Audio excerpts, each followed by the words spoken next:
Coucou les balances, j'espère que vous allez toutes et toutes très bien. Bonjour, alors bienvenue sur ma chaîne, la maison de Cristal. Merci aux nouveaux abonnés, merci aux nouveaux arrivants. Donc, je vous retrouve aujourd'hui pour votre taroscope du mois de janvier 2021. Donc pour ce tirage, j'utilise l'oracle du Petit Lenormand, donc les rêves enchantés de Lenormand. Et donc pour les personnes qui me connaissent déjà, je conserve le même format que le mois dernier. Et donc pour les nouvelles personnes, je propose un format global, c'est-à-dire que je traite l'amour, le professionnel, la vie sociale, les énergies de début et de fin de mois. Donc je vais pouvoir commencer tout de suite. Donc pour les balances, pour le mois de janvier 2021. Donc je vous ai proposé un tirage en 3 choix pour les énergies du premier semestre 2021.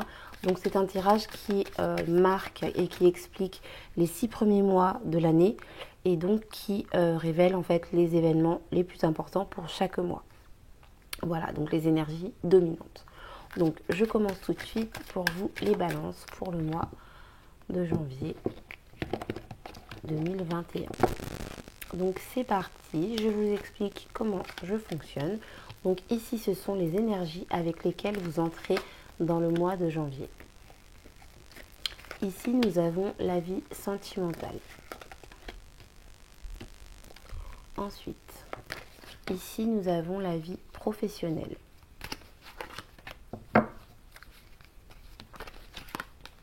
Et ici la vie sociale.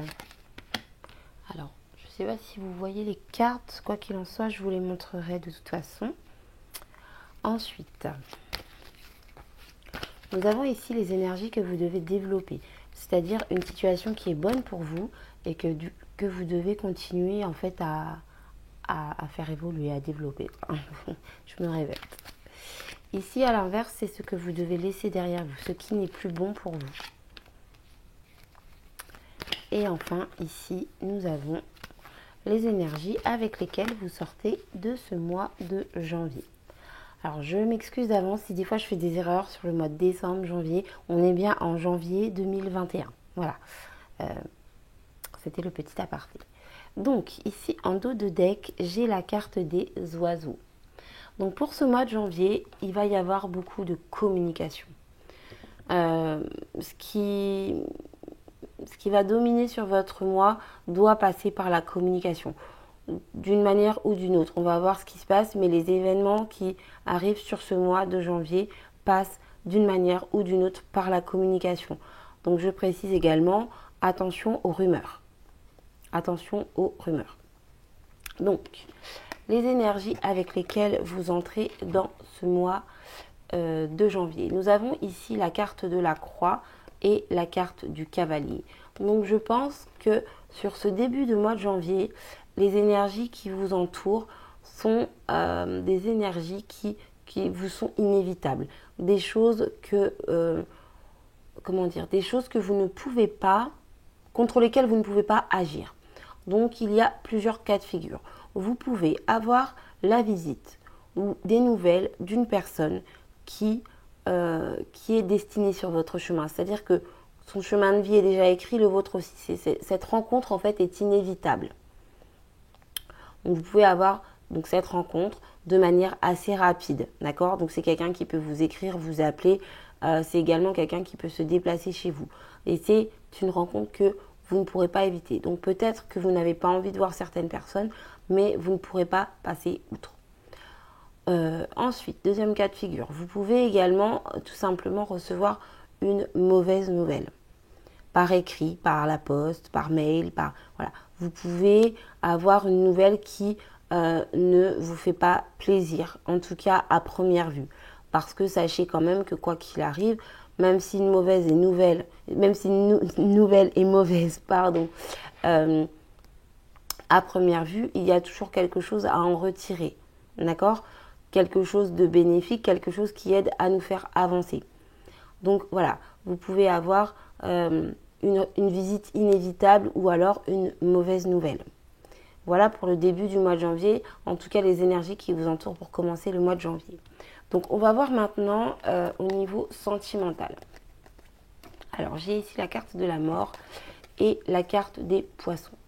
Donc au niveau sentimental, ce que je vois pour vous, c'est que après avoir tourné en rond pendant un long moment, après avoir beaucoup réfléchi, après vous êtes posé beaucoup de questions, après avoir, je dirais même ruminé, je dirais même cogité, vous allez mettre fin à une situation. Donc, je développe, je ne parle pas nécessairement de rupture sentimentale, même si bien évidemment c'est possible. C'est-à-dire que peut-être que vous êtes mal dans une situation et que de ce fait, après vous êtes posé maintes et maintes questions, vous décidez de mettre fin à cette relation. Ça, c'est une possibilité. Vous pouvez également être dans une relation dans laquelle certaines choses ne vous conviennent plus. Et donc, après avoir tergiversé, après avoir ruminé, vous décidez de mettre fin aux choses qui ne vous conviennent plus dans la relation. Ce qui ne veut pas dire terminer la relation, mais bien au contraire l'améliorer, d'accord ? Mais voilà, vous décidez de mettre en place des choses qui ne vous conviennent plus. Donc, dans le domaine sentimental, quel que soit le cas de figure qui vous correspond, il y a une situation qui prend fin. Et cette situation, c'est une situation qui jusqu'à maintenant vous a perturbé, vous a dérangé, vous a fait énormément réfléchir. J'entends ici remise en question. Donc c'est une situation qui vous a fait réfléchir non seulement sur la relation, mais également sur vos propres agissements. Donc si vous êtes célibataire, c'est pareil. Il y a dans votre célibat des choses qui ne vous plaisent plus, des choses qui ne vous conviennent plus. Et vous décidez, après mûre réflexion, d'y mettre un terme, de façon à pouvoir redémarrer quelque chose de meilleur, en fait, pour vous. Voilà. Donc, très clairement, vous vous êtes posé beaucoup de questions sur une situation et tout ce qui vous dérange, vous y mettez fin. Donc après, à vous de voir ce que vous vivez. C'est pas du tout négatif comme tirage, c'est simplement que vous laissez derrière vous ce qui ne vous convient plus. Ce qui ne va plus, vous dites au revoir, merci, moi je démarre quelque chose de nouveau, quelque chose de neuf et surtout quelque chose de positif. Donc voilà, dans le domaine sentimental, on laisse derrière soi ce qui ne va plus. Dans le domaine professionnel. Alors, dans le domaine professionnel, j'ai pris tout mon jeu à l'envers en fait, alors je suis désolée. Nous avons ici la carte des hiboux et la carte de la femme, la carte de la consultante. Donc ici, je pense que dans le domaine professionnel, il va y avoir de profondes conversations avec une personne de sexe féminin ou alors une personne qui a une énergie, une aura féminine très développée. On est vraiment ici sur le fait de discuter, d'approfondir, de se poser les bonnes questions. En fait, ce sont des discussions, des conversations qui sont constructives. Et donc, avec une personne qui a une forte intuition, une personne qui a un fort ressenti, on peut parler d'une personne qui est visionnaire, on peut parler d'une personne qui est avant-gardiste, en tout cas quelqu'un qui s'écoute, quelqu'un qui a un fort ressenti et qui met en place des actions, non pas par rapport à sa tête, mais par rapport à ce qu'elle ressent, par rapport à ses émotions, d'accord ? Donc il y a des conversations très profondes qui forcément vont vous amener à modifier en fait quelque chose dans votre situation professionnelle. Donc là, j'ai pas de changement de carrière ou quoi que ce soit, mais c'est vraiment, il y a des discussions. Donc si une personne dans votre entourage professionnel vous dit, voilà, je voudrais te parler parce que ceci, cela, il faudrait qu'on discute parce que ceci, cela, eh bien, ne refusez pas cette conversation parce que c'est quelque chose qui peut vous apporter énormément de positif, énormément de changements, mais des changements bénéfiques dans votre vie professionnelle. Voilà pour le domaine professionnel. Alors, je passe maintenant au domaine de la vie sociale. Donc, j'ai ici la carte de la maison et la carte des nuages. Donc, dans la vie sociale, ce que je vois ici, c'est que vous allez retrouver un équilibre et sortir de la confusion. Donc, je ne sais pas exactement où vous en êtes dans votre vie sociale par rapport à votre entourage, vos amis, votre famille, vos proches. Mais il se peut qu'il y ait eu peut-être des situations inconfortables, des situations incomprises, pardon, des incompréhensions, j'allais dire. Quoi qu'il en soit, il y a vraiment ici une notion de retrouver un équilibre, de sortir de la confusion. Donc je pense, vous voyez, dans le domaine professionnel, on parlait de communication. Vous avez ici la carte, pardon, de la communication. À chaque fois, je ne suis pas en face du cadre, je m'excuse. Donc vous avez ici la carte de la communication, d'accord?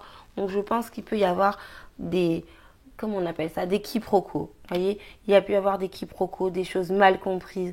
En tout cas, des mots qui ont été mal interprétés et qui font que actuellement vous êtes en questionnement. Vous vous dites mais qu'est-ce qu'il pense, qu'est-ce qu'il a voulu dire, où est-ce qu'il en est, etc. Et donc là, on voit qu'il y a un équilibre qui est retrouvé. Alors, au niveau de votre famille, notamment, parce qu'on a ici la carte de la maison, mais comme je dis toujours, la famille, c'est assez large, c'est vaste. La famille, ça peut être vos collègues, ça peut être vos amis, ça peut être toute personne que vous considérez comme votre famille, tout simplement. Donc ici, il y a cette notion de retrouver un équilibre, de sortir de la confusion, d'accord? Vous pouvez également trancher. Vous pouvez également couper avec des personnes qui, pour le coup, comment dire, ne vous correspondent plus. Voilà, des personnes qui ne... où en fait le quiproquo ne peut pas être résolu en fait, parce que vous avez beau expliquer par A plus B à la personne que c'est ça que vous avez voulu dire, la personne ne veut pas comprendre ou n'arrive pas à comprendre. Donc il se peut également qu'il y ait des ruptures tout simplement au niveau amical ou familial. Mais quoi qu'il en soit, vous retrouvez un équilibre, ça c'est certain. Vous retrouvez la lumière, vous regagnez le soleil. Donc voilà pour la vie sociale. Donc je vais maintenant passer à ce que vous devez développer. Nous avons ici la carte d'Ulysse et la carte du pont. Donc ce que je vois ici, c'est que vous avez réussi à dépasser des erreurs, pas des erreurs, pardon, des obstacles. Excusez-moi. Vous avez réussi à dépasser des obstacles. Et ça vous permet une fois de plus de vous rééquilibrer. Je vous parlais dans votre vie sociale d'équilibre, d'accord? Et ici, on est à nouveau sur une notion de justice, d'équilibre. Donc, vous avez réussi à dépasser des obstacles. Et ça vous amène à un équilibre dans votre vie. Et ça, il faut continuer de développer ça, de travailler là-dessus et de croire en vous. On peut également parler du fait d'avoir dépassé une situation complexe grâce à un homme de loi, un avocat, un notaire, un juge, une personne de loi. Vous voyez, une personne plus mature que vous, une personne plus sage que vous. On peut parler d'un père, on peut parler d'un grand-père, d'une mère, d'une grand-mère, mais en tout cas, une personne qui a plus de sagesse que vous et qui vous a inculqué cette sagesse. Et ça vous a justement aidé à dépasser ces obstacles. Vous voyez ici la carte du pont. Voilà, vous avez traversé toutes ces difficultés, vous voyez, en évitant le précipice. Et ça, c'est grâce à la maturité et à la sagesse. Donc soit ça vient de vous, soit ça vient d'une personne extérieure. Quoi qu'il en soit, continuez vos efforts, continuez dans cette direction, ou alors également continuez de vous appuyer sur cette personne de loi ou cette personne plus mature qui a pu vous aider dans cette direction. C'est très important et c'est très bénéfique pour vous, donc vraiment continuez dans cette direction. Ensuite, ce qu'il faut laisser derrière vous. Nous avons ici la carte du bouquet et la carte du dé, enfin D. Alors ici, ce que je vois, c'est que ce qu'il faut laisser derrière vous, c'est le fait de trop donner. Je pense que vous avez peut-être tendance à faire beaucoup de cadeaux. Vous faites des cadeaux, en fait, vous prenez des risques. Vous prenez le risque de faire des cadeaux à des personnes que vous ne connaissez pas nécessairement, que vous ne connaissez pas énormément.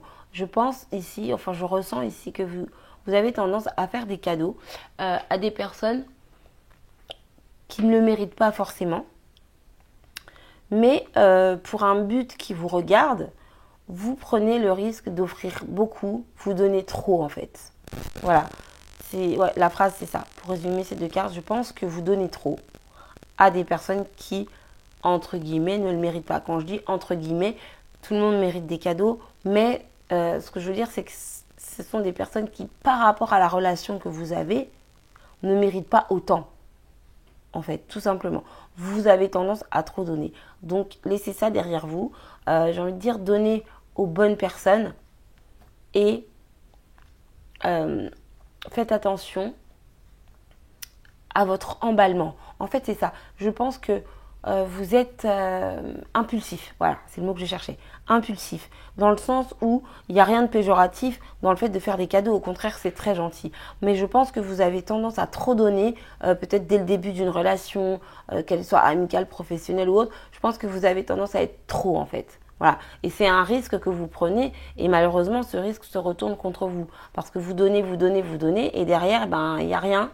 Voilà, même s'il faut savoir donner sans rien attendre, je suis tout à fait d'accord, mais il faut quand même savoir peser, mesurer nos dons, nos présents, nos cadeaux. Voilà, voilà, c'est ça, c'est tempérer en fait. Il faut savoir tempérer ces dons. Donc laissez derrière vous votre trop de générosité, j'ai envie de dire, et puis donner aux bonnes personnes.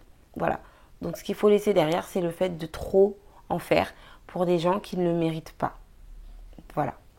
Donc les énergies avec lesquelles vous sortez de ce mois de janvier. Ah, nous avons ici, nous avons ici la faux et le serpent. Donc ce que je vois ici, c'est que en mois de janvier, enfin fin janvier, vous allez trancher avec les traîtres, avec les personnes qui ne vous méritent pas. Je rigolais parce que c'est exactement ce que j'étais en train de vous dire. Enfin, pas exactement, mais pratiquement ce que j'étais en train de vous dire dans ce qu'il faut laisser derrière vous. Et c'est ce que vous faites. Donc c'est très bien. Vous allez trancher. Vous allez prendre une décision nette. Vous allez décider de couper, d'accord? De couper. On a ici le côté tranchant de la faux qui montre vraiment que clac, je coupe, d'accord? Donc ici je coupe et ici je récolte, d'accord? Et donc pour moi, associé à cette carte, c'est vraiment le fait de trancher avec la traîtrise. Parce que le serpent a, parmi ses diverses interprétations, la traîtrise, la tromperie, la manipulation, le mensonge. Donc ici, je tiens à rajouter que également vous pouvez peut-être tellement donner que vous vous faites avoir par certaines personnes. Et bien là, sur cette fin de mois, vous décidez de couper avec ça. Et donc avec cette carte du serpent, j'en viens également à une transformation, d'accord? Une transformation, une modification de votre comportement, de votre attitude, de votre façon de penser, enfin tout ce que vous voulez. Mais en tout cas, vous vous transformez, vous prenez de l'assurance, vous gagnez en confiance en vous. Voilà, c'est vraiment, vous n'avez plus peur des autres, vous n'avez plus peur de vous-même et vraiment, vous switchez ce comportement peut-être un peu réservé, un peu introverti, pardon, pas réservé mais introverti, c'est le mot que je cherchais. Donc voilà, à la fin du mois, vous allez vraiment dire un stop, un grand stop à toutes les personnes qui ont tendance à vous manipuler, qui ont tendance à abuser de votre gentillesse. C'est vraiment votre bonne résolution, si je peux dire ça comme ça. Mais en tout cas, c'est très bien pour vous parce que vous êtes déterminé, vous passez à l'action, vous allez de l'avant et vous sortez en fait de toutes ces petites choses négatives qui peuvent vous empoisonner la vie. Vous laissez tout ça derrière vous et vous allez de l'avant.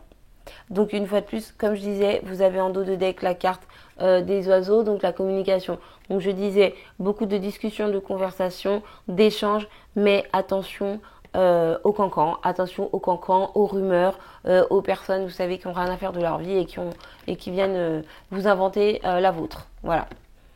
Donc voilà mes chères balances. Alors j'espère que ce tirage vous a plu. Je vous remercie en tout cas de l'avoir regardé. J'espère vous avoir aidé, vous avoir guidé. Donc dites-moi en commentaire si vous le souhaitez, si ça vous correspond, ce qu'il en est. Pensez à venir regarder à nouveau la vidéo un petit peu plus tard pour retrouver les messages et voir où est-ce que vous en êtes. Quant à moi, eh bien, je vous remercie encore une fois. Je vous dis à très bientôt pour un prochain tirage. Je vous souhaite un excellent mois de janvier. Et excusez-moi, je bafouille, pardon. Je ne sais plus où j'en étais. Je crois que j'ai fait le tour. Je crois que je vous ai tout dit. Oui, bon, à part, voilà, si vous avez envie, abonnez-vous. Blablabla. Je vais pas vous embêter.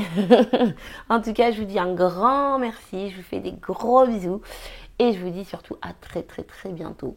Je suis pas très douée en pub, donc voilà. On laisse tomber, c'est pas grave. Je suis pas là pour ça. Je vous fais des bisous. Je vous dis à bientôt. Bye bye. Bon mois de janvier.